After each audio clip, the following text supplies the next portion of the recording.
Florida has finally legalized driving while gay. Bills to discriminate against gay couples are rapidly multiplying in Texas, and multiple states are still wasting hundreds of thousands of dollars to try to reverse marriage equality.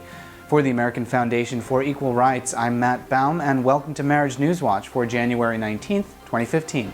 Last fall, Scott and Daniel Wall de Sousa got new driver's licenses after they married in New York and hyphenated their last name.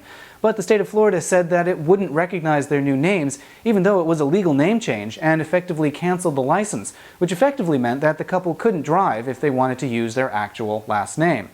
But now that the couple can have their marriage license recognized in Florida, the state has finally given them their new licenses. So there you go, Florida. You wasted everyone's time and accomplished nothing. Congratulations. Last week, I reported on a proposed bill in Texas that would force state officials to disobey federal courts that uphold marriage equality. Now, Texas has two more anti-gay laws. One would give businesses permission to deny service to LGBTs. The other would prevent towns from passing non-discrimination laws and overturn any laws that they already have.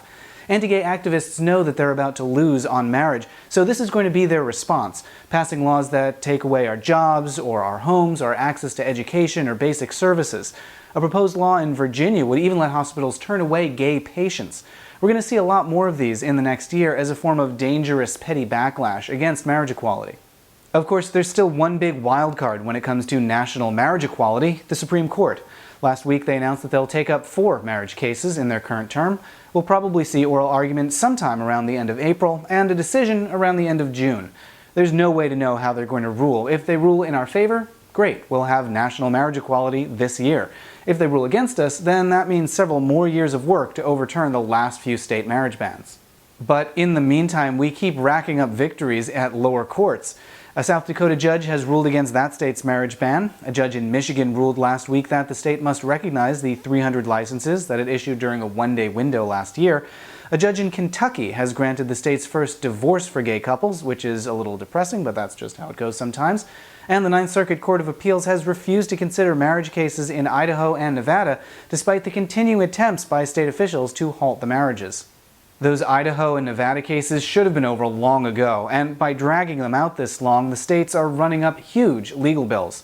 The current tally in Idaho is now close to $500,000. That means they've blown through about a quarter of the state's entire budget for constitutional defense.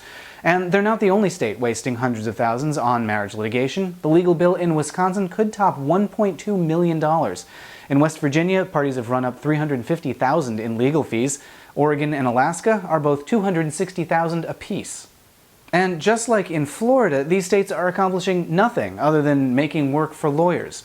At this point, anti-gay legislators are mostly focused on just making life inconvenient for gay couples, whether it's by delaying the start of marriage, or removing other legal protections, or creating areas where we can't do business. That's their reaction to marriage equality. If they can't stop us from getting married, they're just going to annoy us instead. Well, it's working. They're annoying. Good job. But we're probably going to have big news from the Supreme Court soon. Subscribe here to stay up to date, and for the American Foundation for Equal Rights, I'm Matt Baum. Thanks for watching. We'll see you next week.